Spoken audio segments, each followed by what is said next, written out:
हरियाणा के ऊर्जा परिवहन और श्रम मंत्री अनिल विज ने अंबाला में बाढ़ संबंधी हालात पर जानकारी देते हुए बताया कि अंबाला प्रशासन ने समय रहते प्रभावी कदम उठाए, जिसके कारण पूरा शहर सुरक्षित रहा।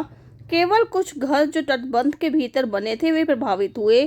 प्रभावित परिवारों को सुरक्षित स्थानों पर पहुंचाकर रहने व भोजन की व्यवस्था की गई। उन्होंने बताया कि एसडीआरएफ को भी मौके पर बुलाया गया और हालात पर लगातार नजर रखी गई। विज ने कहा कि सरकार के प्रयासों से टांगरी नदी के किनारे 8 किलोमीटर लंबा तटबंध बनाया गया है, जिससे अंबाला छावनी बाढ़ से सुरक्षित रहा। इस बार टांगरी नदी का जलस्तर 38,000 क्यूसेक तक पहुंचा, जो पिछले रिकॉर्ड 35,000 क्यूसेक से अधिक है। फिर भी छावनी में पानी नहीं घुसा। उन्होंने यह भी बताया कि टांगरी की खुदाई को गहराई तक करने का काम मंजूर हो चुका है और गहरा करने का कार्य शुरू भी हो चुका था, लेकिन कुछ राजनीतिक पार्टियों के लोगों ने इसे रुकवाने की कोशिश की, परंतु मानसून के बाद पुनः शुरू करवाया जाएगा। महेशनगर ड्रेन और बब्याल ड्रेन को पक्का करने का कार्य किया गया है। छावनी में पानी निकासी के लिए 200 क्यूसेक क्षमता के आधुनिक पंप लगाए गए हैं। साथ ही जनरेटर और हॉटलाइन की सुविधा भी उपलब्ध करवाई गई है। लगातार बारिश से उत्पन्न हालातों पर विज ने बताया कि मुख्यमंत्री ने अपना विदेशी दौरा रद्द कर दिया है और प्रशासन की छुट्टियां भी स्थगित कर दी गई हैं। सभी अधिकारी व कर्मचारी अपने मुख्यालय पर रहेंगे और ज़रूरत के अनुसार राहत सामग्री उपलब्ध करवाई जा रही है। उन्होंने कहा, हरियाणा के मुख्यमंत्री ने पंजाब सरकार से भी सहयोग की पेशकश की है। विज ने कहा कि आपदा में राजनीतिक मतभेदों को किनारे रखकर सबको मिलकर काम करना चाहिए। सब बाढ़ के हालात बने हुए हैं, तो अब अंबाला में किस तरह के हालात है, क्योंकि वहाँ से मरकंडा नदी, शाहबाद वगैरह सारी चीज़ बहती है, तो क्या हालात है? अंबाला में कुल मिला के ठीक ही रहा है। कुछ ऐसे घर थे जिन्होंने बांध के अंदर घर बना दिए, वहाँ पर पानी जरूर आया और वहाँ पर भी मैंने जाके उन सबको पूर्व सूचना दी, खुद मैंने सूचना दी, अनाउंसमेंट करवाई। मैंने एसडीएम को भेजा, मैंने पुलिस को भेजा कि भाई पीछे से पानी बहुत ज़्यादा आ रहा है और घरों के डूबने का खतरा है। बहुत सारे लोग निकले भी, बहुत सारे लोग नहीं भी निकले। उनको फिर बाद में एसडीआरएफ मैंने बुला ली थी। एसडीआरएफ ने उनको बाहर निकाला, उनके ठहरने का, खाने का, रहने का सारा इंतज़ाम किया और वो दोबारा अपने घरों में चले गए और बाकी सारा शहर तो बचा रहा, क्योंकि मैंने सत्ता में आते ही सबसे पहले टांगरी नदी के किनारे मैंने गांव माजरा से लेके सहारनपुर रेलवे लाइन तक घसीटपुर तक 8 किलोमीटर लंबा बांध बनाकर मैंने इस पर सड़क बना दी। इस बार हमारी टांगरी नदी ने अपना पिछला रिकॉर्ड तोड़ा है।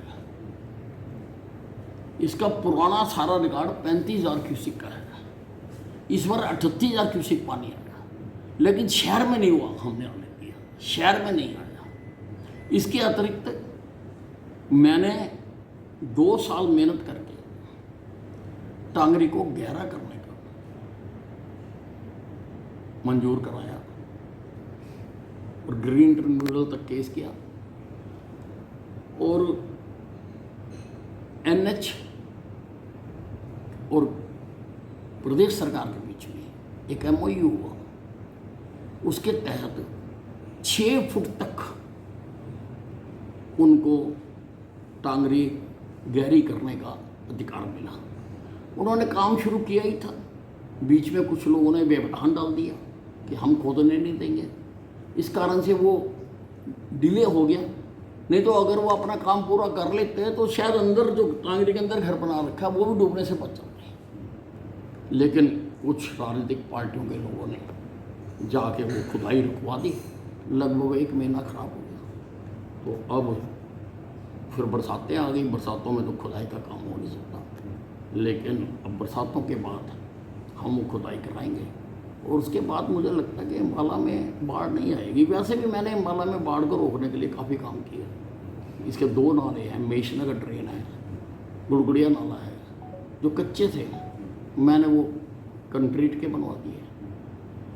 और मैंने पानी निकासी के लिए भी 2 पंप हाउस लगाए, 200-200 क्यूसेक के। एक बबियाल के पास लगाया और एक घसीटपुर के पास लगाया। जब मैं एमएलए बना, वहाँ 50 क्यूसेक की एक मोटर थी, मैंने 200-200 क्यूसेक के लगा दिए, जनरेटर लगा दिए, हॉट लाइन लगा दी वहाँ पर। और शहर में भी मैंने सारी जगह पर स्ट्रॉन्ग वाटर पाइपलाइन डलवा दी ताकि पानी आए। पानी आने से तो मैं नहीं रोक सकता, वो तो ऊपर वाले कर सकते, पर आए और निकल जाए, यही है। और वो हमने किया है। और टांगरी को भी कई जगह पे आगे जाके, अब किस कारण से हुआ, उसकी चौड़ाई बिल्कुल कम हो गई थी और पानी निकलता नहीं था। हमेशा पानी निकासी के लिए डाउन स्ट्रीम इलाज करना पड़ता है। अगर डाउन स्ट्रीम ही जगह नहीं है तो वो भी इस बार हमने काम किया है। आगे से शाहपुर के पास टांगरी को चौड़ा किया है और वो प्रशासन ने इजाज़त दी हुई है, उसके लिए माइनिंग वालों ने इजाज़त दी हुई है कि उसको चौड़ा कर दो। और हमारी कोशिश है और आगे तक हम इसको चौड़ा कर दें ताकि पानी अगर आए, जितने क्यूसिक पानी आता है, अगर 38,000 क्यूसिक आया है तो उतने क्यूसिक की जगह तो बनानी पड़ेगी, नहीं तो उछल के बाहर आएगा वो। तो वो हम कर रहे हैं, इसलिए काफ़ी ठीक रहा है। जिस तरह से लगातार बारिश हो रही है, पूरी तरह से प्रदेश में तैयार हैं आप, क्योंकि बाढ़ के हालात ना बने पंजाब में? देखिए, आप मेरी बात सुनिए, मुख्यमंत्री जी ने अपना बाहर का दौरा रद्द कर दिया। आप कंसर्न देखिए कि कितना कंसर्न है, विदेशी दौरा रद्द कर दिया, सारे प्रशासन की छुट्टियां रद्द कर दी, किसी को भी अपना हेडक्वार्टर छोड़ने के लिए मना कर दिया, और भी जहाँ जहाँ पर राहत सामग्री है वो पहुँचाई जा रही है। वो हमारे मुख्यमंत्री ने तो, हरियाणा की तो बात अलग है, पंजाब के मुख्यमंत्री को भी पत्र लिखा कि हमारे लायक जो काम है हम वो करेंगे। ये जो आपदा होती है ना, इसमें दुश्मन भी साथ मिलकर खड़े हो जाते हैं और आपदा निकल जाती है, इसलिए हमारी सरकार इसको भी कहती है। ठीक।